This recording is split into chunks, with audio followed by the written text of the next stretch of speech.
Hello and welcome to this week's video. My name is Anuska. So great to have you here. And also thank you to all my new subscribers and my old subscribers.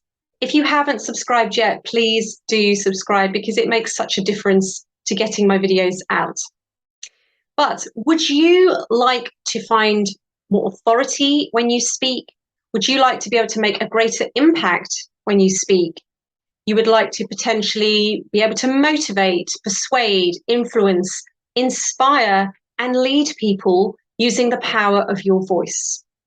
If the answer is yes, then you absolutely have to start seeing your voice as an instrument and speaking as a skill that has to be learned. Much like learning the piano or learning to ride a bike, it's a skill that you have to learn and then you fine-tune it. So it's not a natural capability. We think it is, but it's not. And I'm going to talk more about this in a minute. But we have to learn to use our voice to truly find that freedom in it and the potential, which is available to us all. So in today's video, I'm going to talk a little bit more about this idea of speaking being a skill that we have to learn and why there's often this confusion around it. Because for many of you watching, you'd be like, well, I can already speak. So I don't need to learn it? I've already learned it. I learned it as a child. So I want to talk a little bit more about the difference between what we learn as children in terms of speech and what I'm talking about here in terms of really stepping into the true power and potential of your voice. I'm also going to share at the very end a special offer, which is available next week only, which is for Black Friday, and it will give you the opportunity to work privately with me. So stay tuned to the end and I will share more about that. So first of all, let's just talk a little bit about where this confusion comes from, because I can imagine when I said just now that speaking is not a natural capability, some of you have been like, yes, it is. I've been speaking since I was a toddler. The confusion, I think, comes from the fact that for most of us, we master what I'm going to call basic speech as children, and we mimic those around us. And normally we're just mimicking sounds. We're not actually learning how to voice. We're just copying sounds. And so as a byproduct of that, that's where our accent gets formed. But we also learn, whether it's implicit or explicit, how to use our voice in terms of expression and power and dynamics. So you may have noticed yourself in different cultures that there's different conditioning depending on the culture that you're brought up in. So we learn sort of basic speech patterns at home with whoever our caregivers are in terms of our accent and generally how to use our voice, but we're also influenced by the culture at large. And so I notice differences. I work with people all over the world, literally every corner of the globe. So I start to see patterns. Now, obviously, I'm generalizing here. Not every single person is going to fall into these patterns. But for example, Italians, in my observations, generally have quite a lot of expression when they speak. They gesture a lot. So that expression really is translated into the voice.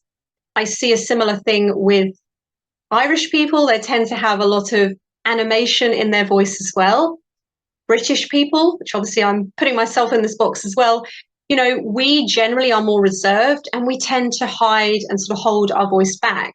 So it tends to be less expressive. But then there's also the conditioning around, do we drop our jaw when we speak? Do we move our lips when we speak? And it's interesting because obviously I work with people on all of this in terms of articulation, etc. And some cultures, it's just not acceptable to move your jaw when you speak, to move your lips when you speak. And so a big part of what I would do with them is really starting to get things moving, because the voice is an instrument and the voice is part of the whole body system. So we start to see how this conditioning, even though we don't even know we're swimming in conditioning because it's just what we know, how limiting it is for our voice. And this is why I say that this is very sort of basic speech in the sense that it's really designed for us to get our needs met and to help us survive in the world. That's kind of it. It's just, I'm hungry, I need to express I need food, so I get food. It's just at a very, very basic level. But I'm assuming you're watching this video because you want more, you know there's more, and you want to go from survival to really thriving. And there is so much more potential in your voice. But understanding the conditioning is the first step, because you are going to have to literally leave that conditioning to truly find freedom in your voice. So, for example, you might have to start moving your lips more when you speak. You might have to start being more expressive and animated when you speak, because then we are really exploring the edges of the voice. This is where conditioning can be so limiting. It's not only the cultural conditioning and the way you were sort of taught to speak growing up, but it's also the personal conditioning that was implicitly told to you or explicitly told to you about an acceptable way to communicate. So maybe you grew up in a home where everyone's really loud, so you were really loud. Or maybe everyone's really loud and you didn't like it, so you became really quiet. So you can see how this is going to look different for different people, but there are some general rules around sort of culture and what is deemed acceptable or not acceptable in terms of how we use our voice. But if we stay there, if that's all we ever do, we just absorb the conditioning that we've been brought up with, and that's how we use our voice, we are going to find it incredibly limiting.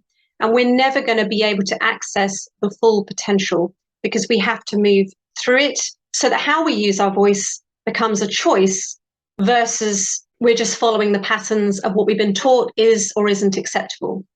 So therefore, when you are working on your voice and you are doing this, what I would call speech training, like really learning how to speak, what you're really doing is you're freeing the voice. You're freeing it from all the shackles of conditioning around, okay, you can't move your lips when you speak. That is going to limit your voice. You know, you can't be too loud, you can't be too quiet, you can't be too this, you can't be too that. That is going to put the brakes on your voice. And so what I do with people, we're using the 3 subsystems of voice production, but we're also seeing the voice as part of this bigger system, this full body system. We're really allowing the voice to be released and free, so you are able to express yourself however you want to in a particular situation versus, you know, I see this all the time with people, particularly around expression, as I said, because I think British people particularly struggle with this. But often there is this real fear of being perceived as over the top or too much or too showy. So I can't be too animated, I can't be too expressive, because what will people think? And then we're just stuffing the voice. We're not allowing that movement and that voice to really come out. The interesting thing for me when I work with clients like this is that actually when we do the work on expression and they listen back to a recording, they actually are really surprised. It doesn't sound half as extreme as they thought it did in their head. So you can see how the brakes can be put on the voice and really limit your true full expression coming through. I wanted to share this because I think it's really important, because I think a lot of people who come and have voice coaching with me really have no idea what I'm going to do with them. And there's a high level of trust and there's a lot of courage that goes with it. But I wanted to give you this idea of the difference between, you know, the conditioned voice, which is just about survival, and true freedom, true expression, which is really having the technical skill and the emotional freedom to express yourself however you want, however you feel is necessary and required for a particular circumstance. But you're not afraid to be more aggressive. You're not afraid to be loud. You're not afraid to be quiet.